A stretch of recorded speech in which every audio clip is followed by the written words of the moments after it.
It was over 20 years ago in southern Missouri. Me, 17, and a friend of 16 were out camping. We were at least 1.5 miles from our truck. We were also at least 2 miles from the nearest farmhouse. We had set up camp in a small clearing in a dense old growth. The clearing was only about 25 feet across. Our fire and lantern light reached the trees, but could not penetrate into them. It was dense, and yet still had a lot of undergrowth. It was almost midnight, and we were about to go to sleep when we started hearing movement near the camp. It didn't sound like a bear, or coyotes, or a deer. It sounded more like a heavy-set person walking around. We were armed, but were getting very nervous. My friend called out, "Who's there?" and the walking stopped. Then we heard, "Hoo, hoo, ah, ah," to one side. Then, on the opposite side, we heard a very similar call. It sounded almost like something you'd hear a chimpanzee or an ape make, and it made the hairs on the back of my neck stand up.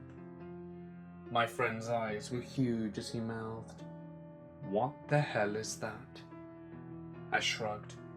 I didn't have a clue what it was. We were shining our lights at the trees, but even our flashlights couldn't penetrate the forest. My friend yelled out again, "Who's there?" And that's when it got even weirder. We heard the same call as before again, but this time it was followed by an earth-shattering crack.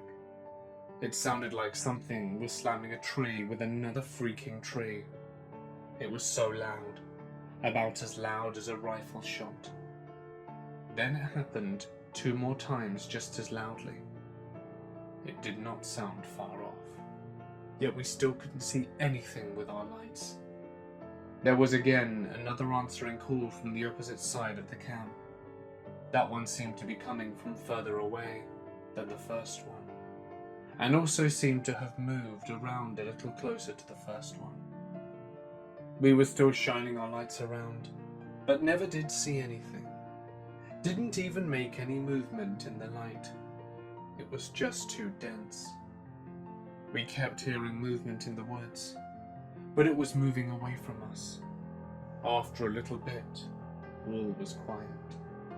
We never did sleep that night.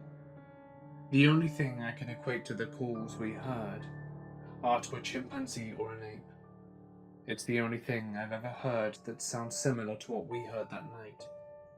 Yet it wasn't exactly the same as a chimp's or an ape's.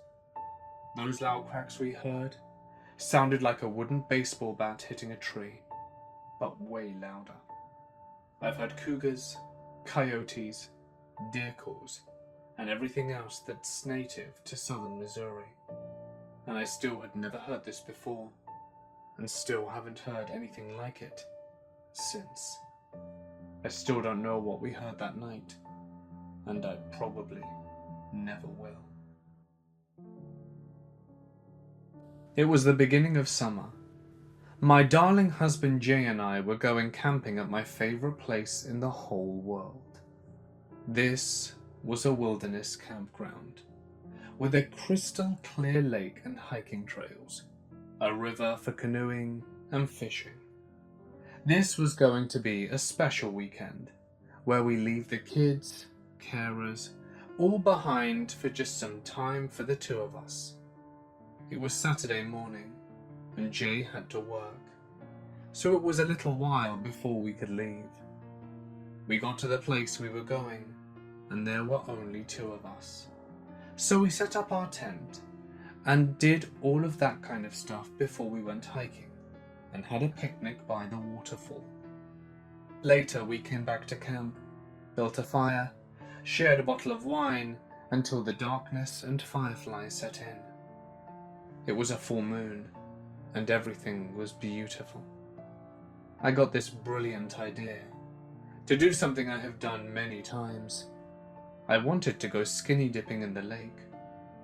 Well, Jay had already drank too much, and he was really tired from having to work earlier that day and all the hiking and he didn't want to go.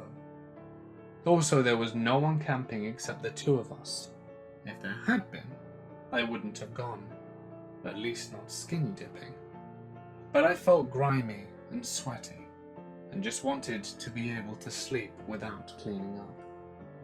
So Jay decides to lie down and rest in the tent, and I take off down the moonlit trail, my beach bag loaded with biodegradable soap and shampoo, change of clothes, and other bath items. While walking down to the lake, my spidey senses kind of picked up on something, but I ignored it. So once I got there, I undressed, put my clothes on the root of a big old pine tree, and dove in. I bathed, swam, and enjoyed the relaxation. It was almost like a trip to the spa for me. Finally, I got out. I was standing on the shore getting dressed, and I had that funny little feeling gnawing at me, like when you're being watched. My concern was not a person. This time of year, we had not seen a soul all day long, and no one lived nearby. My concern was that there could be a bear or some other wild animal. Just to describe the lake. This lake kind of sits like in a bowl. There is a cliff, but it's not a steep cliff. It slopes, and there are trees and forests surrounding it. So while getting dressed, I looked up towards the cliff, and my heart felt as if it were about to stop.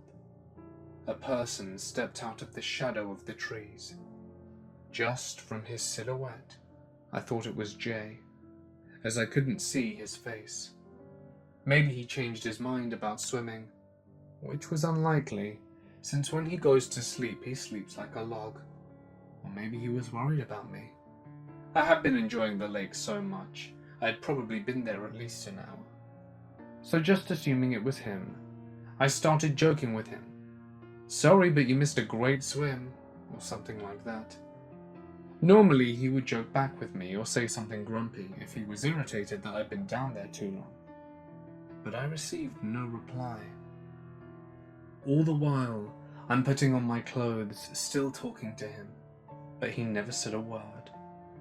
When I had my clothes on and was ready to start walking back, he stepped back into the shadows of the forest.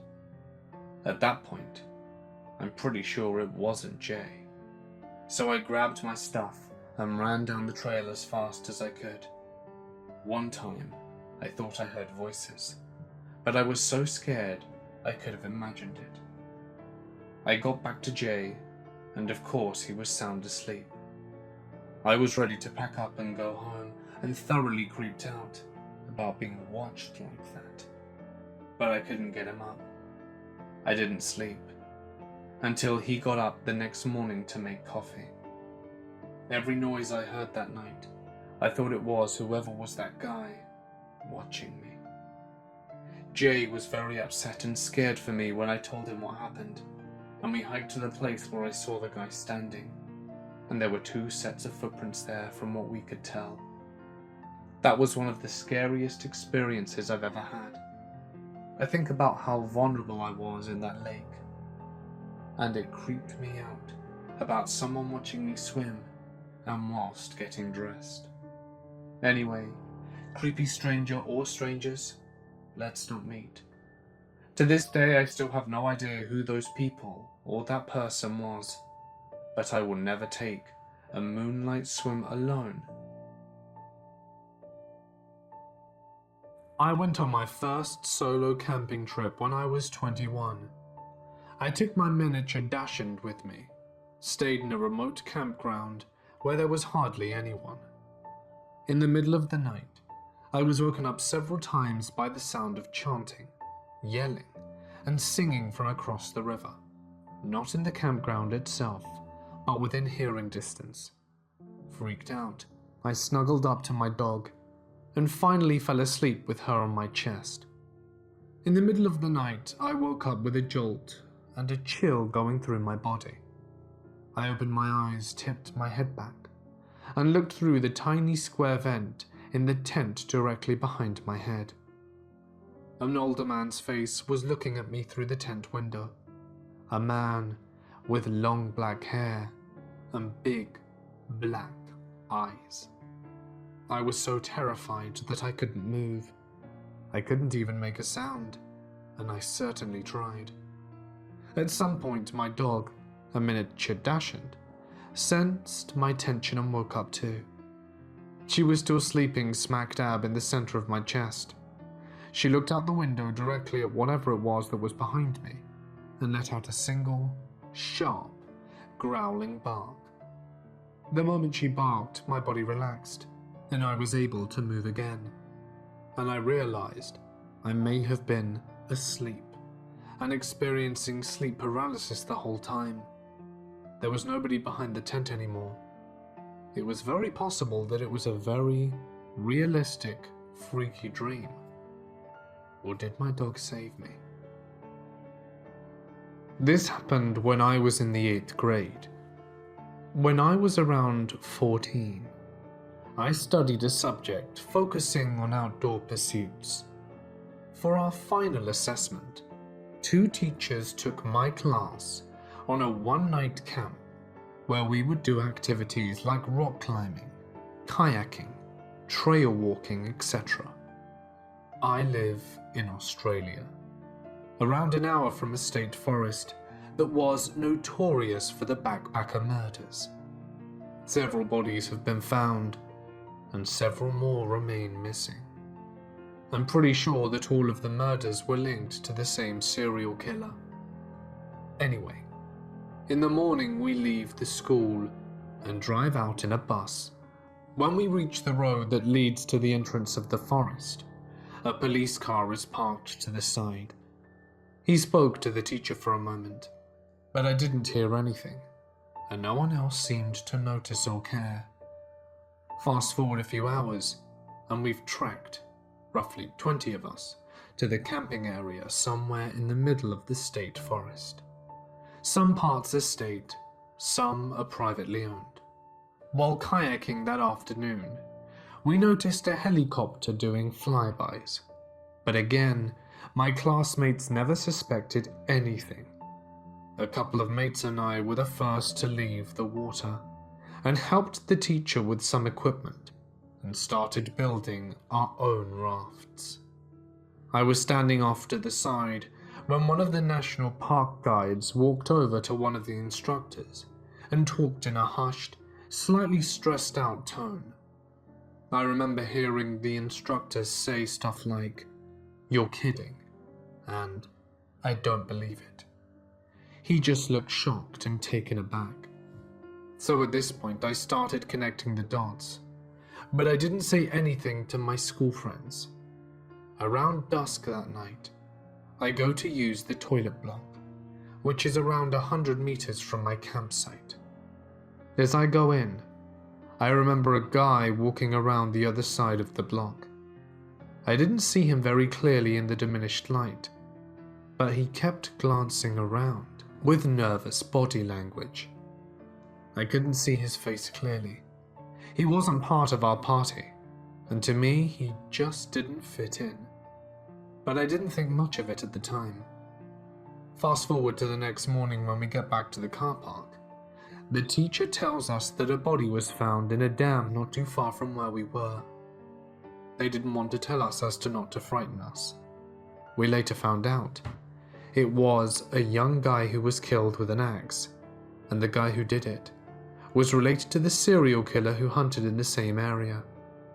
I don't know if it was the guy I'd seen, or if he had anything to do with the murders, but it freaked me out a lot afterwards, and I haven't been camping since. A year ago, a group of us went camping in Kearney, Ontario, where we always go camping. Whenever we go, we always form our tents in a big circle, with the fire pit in the middle of us. We've been drinking, smoking a few joints, and a few of us were tripping balls on shrooms. The first night we were there, this guy randomly walks into our circle, introduces himself, and says that he was in the military and decided to take some vacation to camp out for a bit. He asked if he could join our fire, as it was getting late and he didn't buy any firewood. Being the friendly, stoned people we are, we let him join our fire. He even pitched in some money for the firewood. The night went on, and we were all having a good time. One by one, our group started heading off to bed, me being either the second or third. I remember waking up to the sound of someone talking and the fire being started. It was 4 a.m, and I peeped out my tent and saw the random just sitting on a log by the fire, talking to himself. Still tripping on shrooms, I thought to myself that I was in no condition to deal with this and chalked it up to just me tripping out.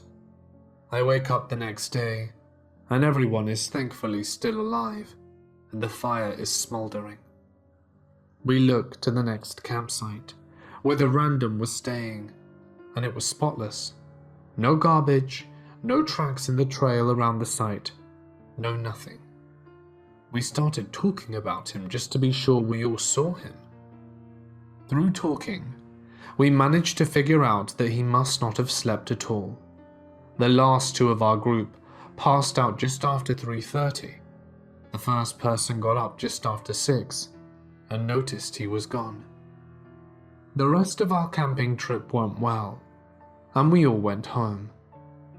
Fast forward maybe 4 to 5 years. I flip on the news, and there's a picture of someone I could swear I recognize. He was arrested for a bunch of crimes, including sexual assault and murder. Guess who it was? It was the random guy who joined our fire. I don't know why I remembered his face, but I guess it was just a weird situation where my brain right-clicked and saved a JPEG in my brain. Now, I have no way of proving if it was the same guy. We didn't take any pictures of the random, but the picture jump-started my memory and made me instantly remember the weird random fire joiner. Either that, or they looked identical. Either way, it was profoundly creepy.